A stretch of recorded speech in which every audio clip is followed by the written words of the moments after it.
할렐루야. 오늘도 위로부터 내리는 새 힘과 새 능력과 새 영역으로 강건하여져서 주신 사명 힘있고 능력있게 감당해가는 복된 날이 되시기를 주님의 이름으로 축복합니다. 오늘은 누가복음 10장 말씀서부터 19장까지의 말씀을 읽습니다.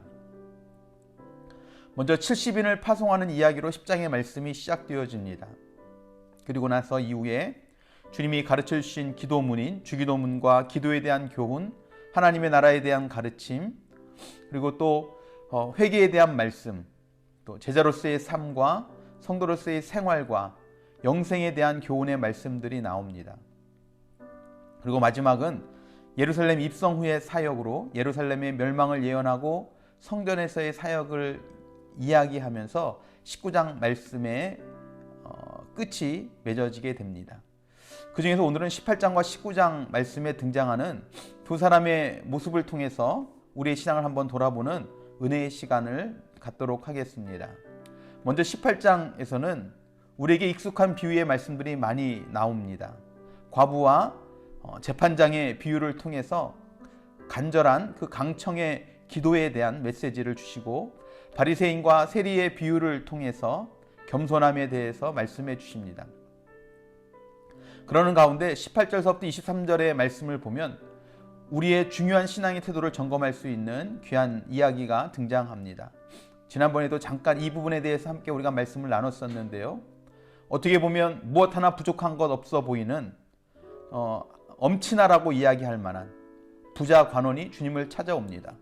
율법적으로나 생활적으로나 부족할 것 없는 그가 주님께 찾아와서 질문을 하죠. 내가 무엇을 하여야 영생을 얻으리이까 질문합니다. 이 질문에 주님은 모세의 율법을 지킬 것을 이야기하지만 부자 관원은 당당하게 대답하기를 이 모든 것을 내가 어려서부터 다 지켰다라고 말을 합니다.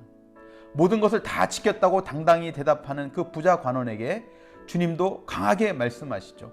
22절에 뭐라고 이야기합니까? 내가 아직도 한 가지 부족한 것이 있으니 라고 이야기합니다. 다 지켰다고 자신만만하게 이야기하는 그 부자 관원에게 아니다, 아직 한 가지 부족한 것이 있다 라고 말씀하시면서 영생을 얻기 원한다면 재산을 팔아 가난한 자에게 나눠주고 너는 나를 따르라 라고 말씀합니다. 결국 이 관원은 말 그대로 큰 부자였기에 심히 근심했습니다. 그리고 그는 주님 곁을 떠나갔습니다. 이 말씀을 들으면 사실 우리에게는 잘 와닿지 않습니다. 뭐 이런 이야기가 있구나 하면서 나와는 상관없는 이야기처럼 듣게 되어지죠. 왜요? 우리가 큰 부자가 아니기 때문에 그렇습니다. 근데 여러분, 혹시 주님께서 우리에게도 비슷한 말씀을 하신다면 어떨까요? 그래도 나름 잘 믿고 있고 잘 살고 있고 기도 생활도 말씀 생활도 열심히 하면서 살아왔는데 내게 아직도 부족한 한 가지가 있다라고 말씀하시면서 부자 관원이 내려놓지 못했던 물질과 같이 아직도 내가 내려놓지 못한, 내가 포기하지 못한 그 한 가지를 내려놓으라 라고 말씀하시면 여러분 어떻게 하시겠습니까? 분명히 하나님 앞에 내려놔야 될 것들, 내가 변화되어야 될 것들, 무언가 다른 건 다 열심히 하고 있지만 무언가 부족한 그 한 가지, 그것마저도 내려놓으라 라고 하신다면 여러분 어떻게 하시겠습니까?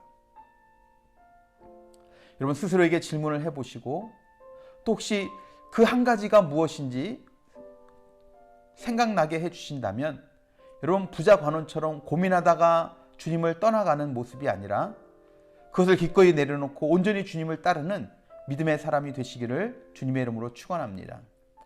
이어서 19장 말씀에서는 1절서부터 10절까지 삭개오에 대한 이야기가 나옵니다. 너무나 잘 아는 이야기이죠. 세리장이자 부자였던 삭개오가 예수님을 보려고 갔지만 작은 키로 인해서 그 수많은 사람들이 모여있기 때문에 볼 수가 없었습니다. 그래서 그 앞을 미리 가로질러 가서 돌감나무 위로 올라갑니다. 높은 곳에서 지나가는 예수님을 보려고 했던 거죠. 그래서 예수님이 그 앞에 서서 말씀합니다. 삭개오야, 내려와라. 오늘 내가 너희 집에서 하루 좀 신세 좀 져야 되겠다 이야기하는 겁니다. 사람들이 수근수근 거리기 시작합니다. 우리가 잘 아는 것처럼 당시의 세리는 민족의 반역자라고 불리는 사람들입니다. 유대인의 입장에서는 유대인들을 힘들게 하는 죄인의 대표였습니다. 그 죄인의 집에 예수님께서 들어가시겠다는 겁니다. 그런데 갑자기 이야기의 전개가 이상하게 흐릅니다. 누가 강요하거나 권면하지 않았습니다.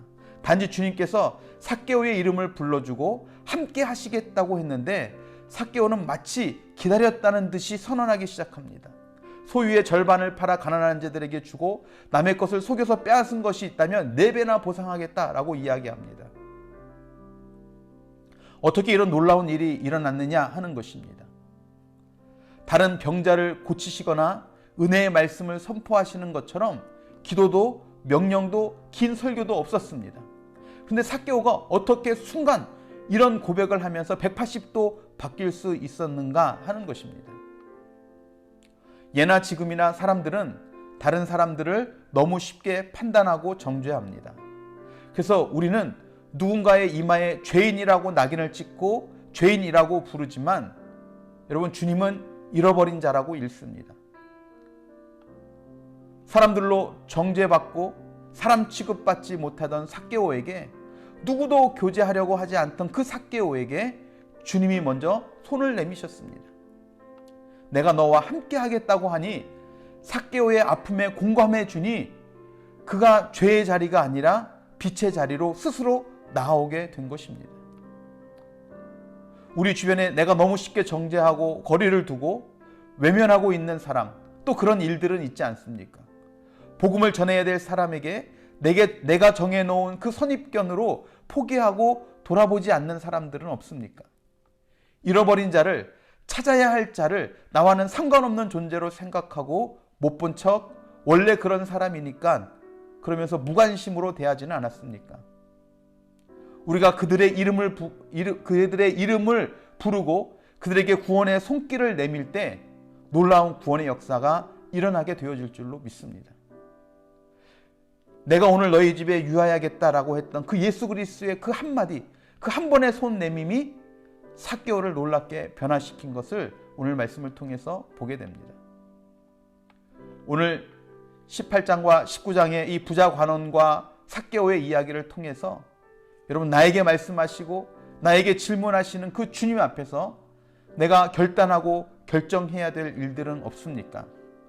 바라기는 주님의 말씀에 신실하게 반응하는 저와 여러분들이 될 수 있기를 바랍니다.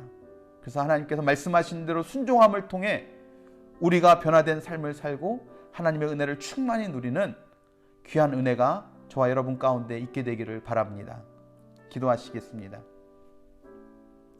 사랑과 은혜가 풍성하신 주님, 우리 부족하고 연약한 우리지만 먼저 저희들을 주님의 자녀로 삼아 주시고 하나님께서 귀한 사명을 맡겨주시고 귀한 일들을 감당할 수 있도록 세워주시니 감사함을 드립니다. 하나님, 하지만 아직도 많은 것들을 열심히 감당하지만 한 가지 내가 내려놓지 못하고 있는 부분들은 있지 않습니까? 하나님, 우리가 먼저 기억나게 하시고 생각나게 하셔서 하나님, 그것까지도 주님 앞에 내려놓고 온전히 주님을 따르는 우리의 삶이 이룩되게 하여 주시옵소서.